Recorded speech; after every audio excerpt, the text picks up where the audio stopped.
I'm going to reiterate, and I'm going to ask the same exact question that I've been asking of all the, quote, Heisman Trophy candidates to this point. If so-and-so was not on that football team, how good would they be really? Now, I know a lot of people didn't want to watch Boise State and Nevada. It's not game of the week. The only playoff implication is about whether or not Boise State continues to position themselves within their own conference. Can they be a conference champion? Will they be the highest rated conference champion outside of the Power Four, et cetera? When you look at this football team, and I've talked about it before already with the quarterback play, without Jeanty, do you really think they're a 7-1 football team going into the night?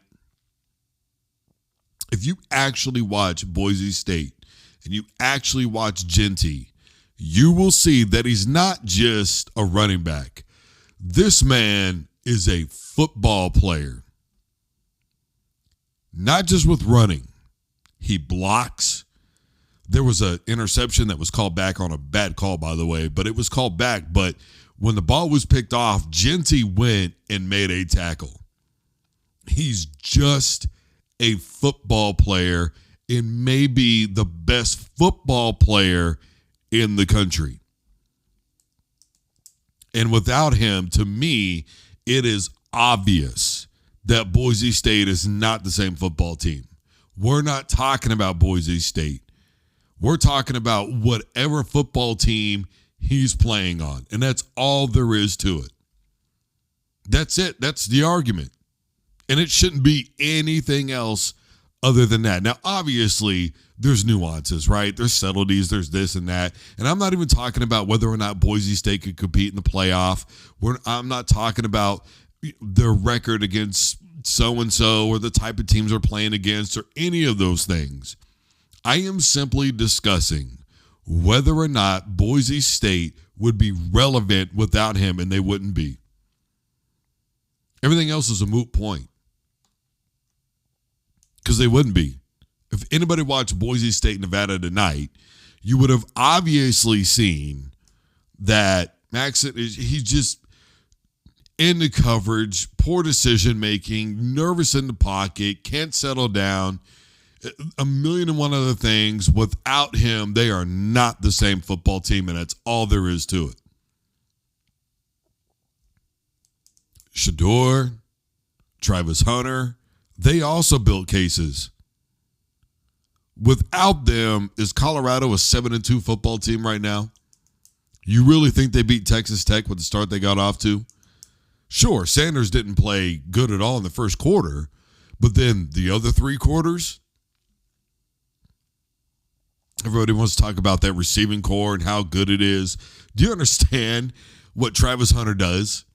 How he literally offensively and defensively eats up a half. Whatever side of the football field he's lining up on, that man is taking up a radius. That's how damn good he is. And Shedeur continues to prove his patience, his leadership skills, understanding situational football. You can talk about Shiloh and the prime dance, which is cool. I'm with it, Brody. But the reality is, without Shedeur and without Travis Hunter, this is not the same Colorado football team. And that is a point-blank situation. Then we get to Cam Ward. And a lot of people have said that he is the front runner for the Heisman. I maintain that his turnovers and everything else is part of the reason why they continue to have struggles. A lot of people are blaming the Miami defense. How many times can you continue to defend when you're consistently in a bad position? I'm not saying their defense is great, because it's not. What I'm saying is, after a while, you can only do so much. Interceptions have been returned back for touchdowns. Go back and look at the Cal game. To me, Jeanty, Hunter, and Shedeur are the clear front runners for the Heisman. Look, I've said 1,000,001 times that Genty could run for 10,000 yards, score 700 touchdowns. They'd still figure out a way to give it to a quarterback. At least last season when they gave it to Jane Daniels, it was the recognition to me of if he was, let's say, Oregon, which is an argument that I presented 1,000,001 times over, instead of Bo Nix, they would have been competing for a national championship. That's, to me, a bottom line scenario. You trade Bo Nix and Jane Daniels. You trade Caleb Williams and Jane Daniels. You trade them. Caleb is not nearly as prolific. Dylan Gabriel, etc. You put any of them in the situation that Jane Daniels had at LSU, they are not nearly as good. That's all there is to it to me. This ain't quantum physics. I get tired of just because the team is undefeated, that logically means that the quarterback is the reason and he deserves the Heisman Trophy talk. It's just not the way that it should be. I'm not saying that the quarterback is not impactful. What I am saying is there's 10 other guys on a football team, and sometimes one of those other guys is the reason. I talked about it last year with Oregon. Bucky Irving, to me, in that offensive line, they were the real MVPs of that football team. You stop Bucky Irving, you force Bo Nix to be a quarterback, he's going to turn the football over. Same thing with Boise State right now and Genty. You force Maxa to be a quarterback, and I promise you, they're not successful. But you have to stop number 2. Colorado, same thing. You shut down Shedeur, you shut down Hunter. They're not the same football team. It's a double whammy, but it's what you have to do. Now, in terms of the Big 12, I want to be clear. I'm making this video before the BYU game is over. But regardless, I don't see a Big 12 team winning a college football playoff championship. It's just not going to happen. I've said it repeatedly. I don't think it will happen. Obviously, Colorado has positioned themselves very well. BYU, that result will be that result. A lot of people thought that Kansas State's schedule was very winnable. We saw how that went down. The loss that Colorado had to KU, that's going to weigh in the minds of the committee. So it's going to be tough. Whoever they position themselves against, whoever comes out of the Big 12, it's going to be tough.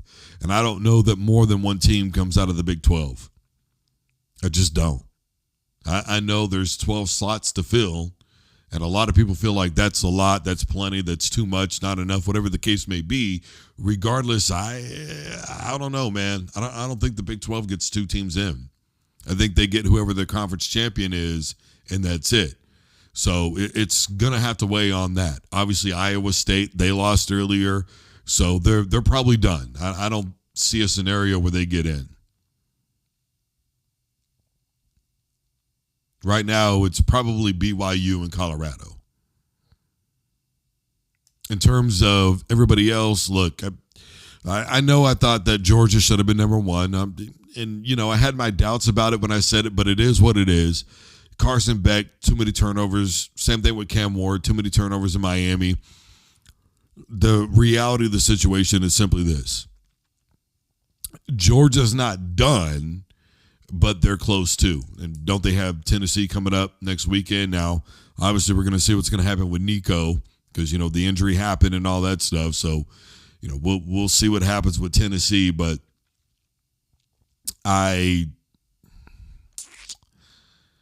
Kirby Smart, I really thought was probably the best football coach in the SEC. Heupel's certainly making a case right now.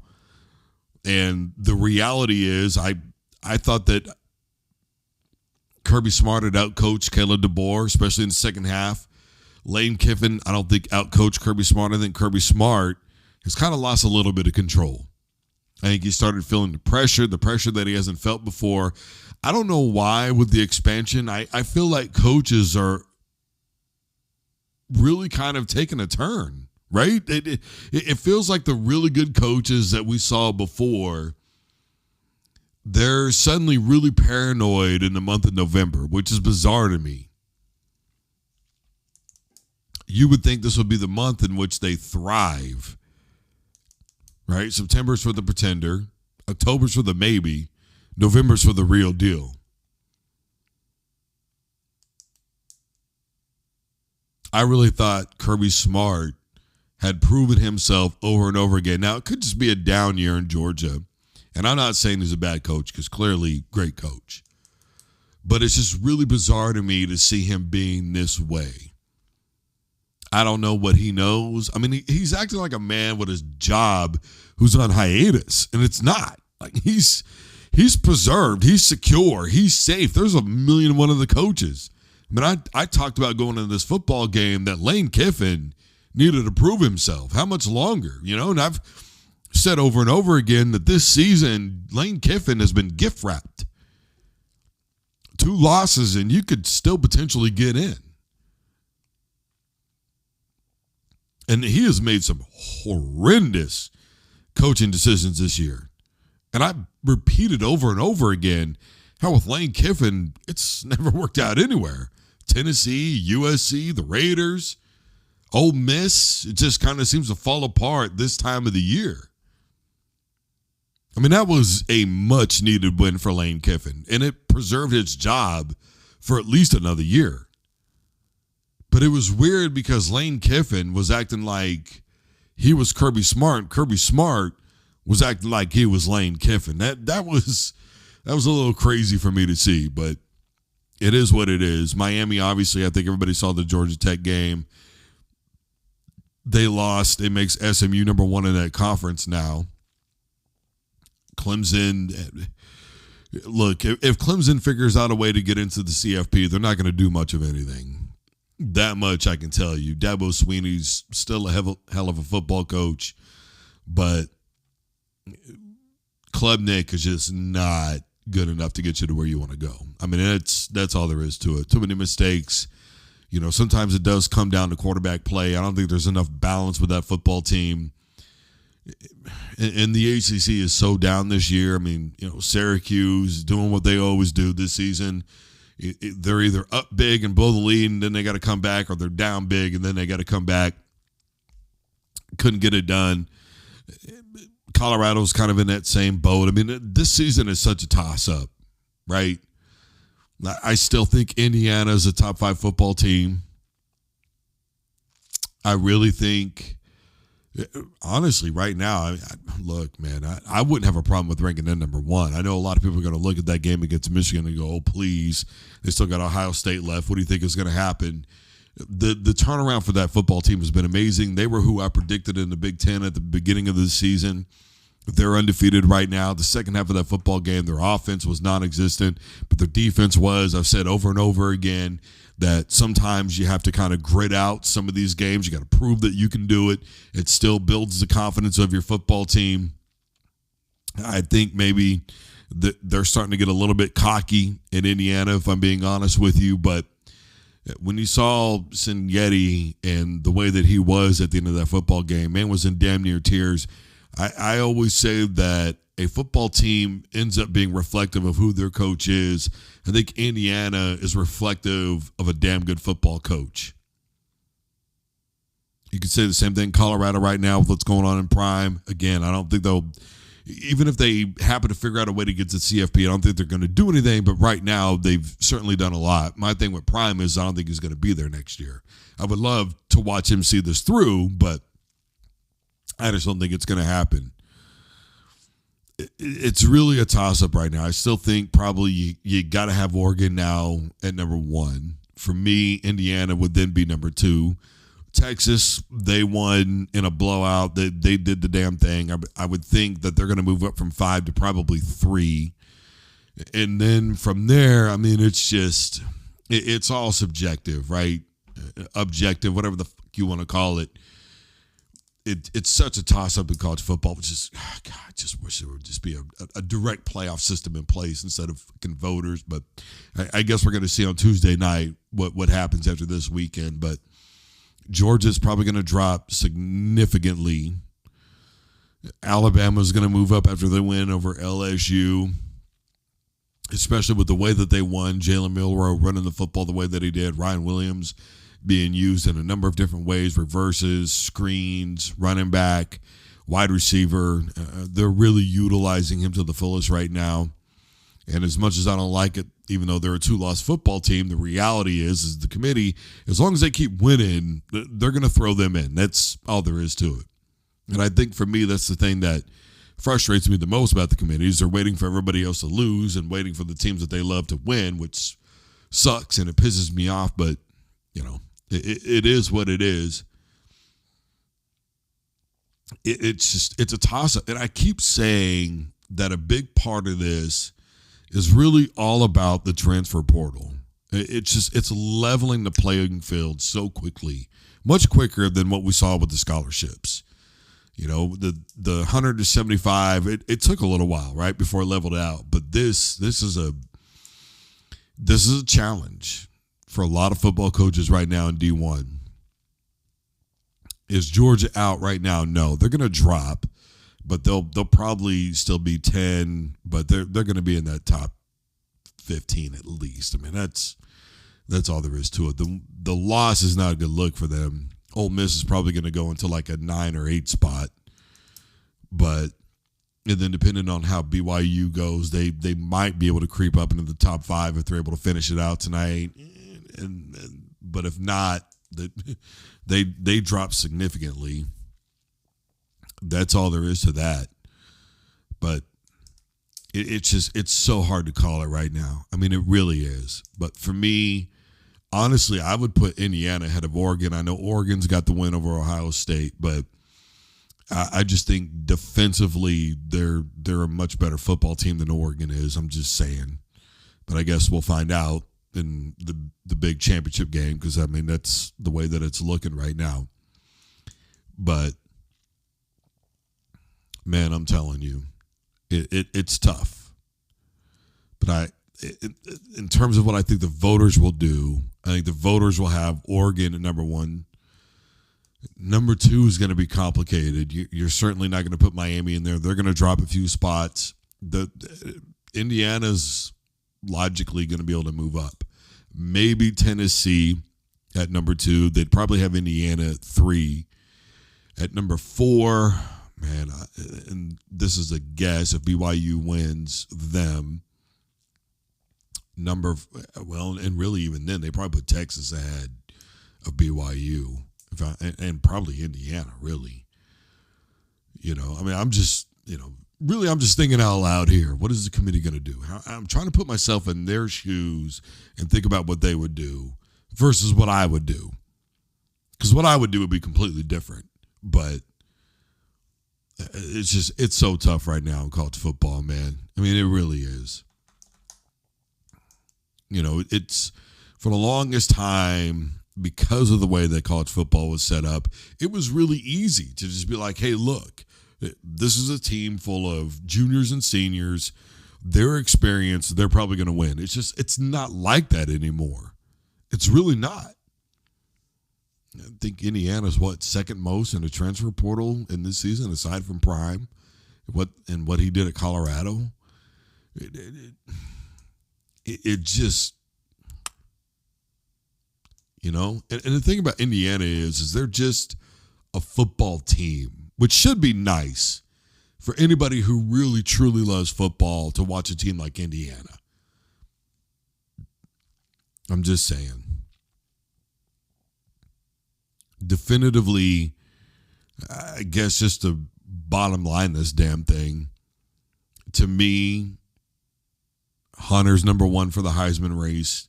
Number 2 is Genty. Number 3 is Shador. I don't have Cam in there. With what Quinn Ewers did, he's probably going to be in there. I'm just saying. In terms of the college football playoff, man, it's a toss-up. And the Big 12, as I've said, is wide open. Now, that doesn't mean they're deep. It just means it's wide open. I just being down to earth. You know what I mean? Instead of hooting and hollering and yelling. Oh, this is what I think. I hate that shit. Fucking all these guys yelling. They're so insecure about what they got to say. It's crazy. Like, I don't give a damn if I'm wrong. If I'm wrong, I'm wrong. If I'm right, I'm right. Cool. Like, what the fuck? But anyway,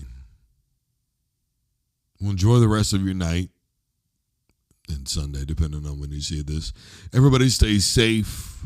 Take care of yourselves.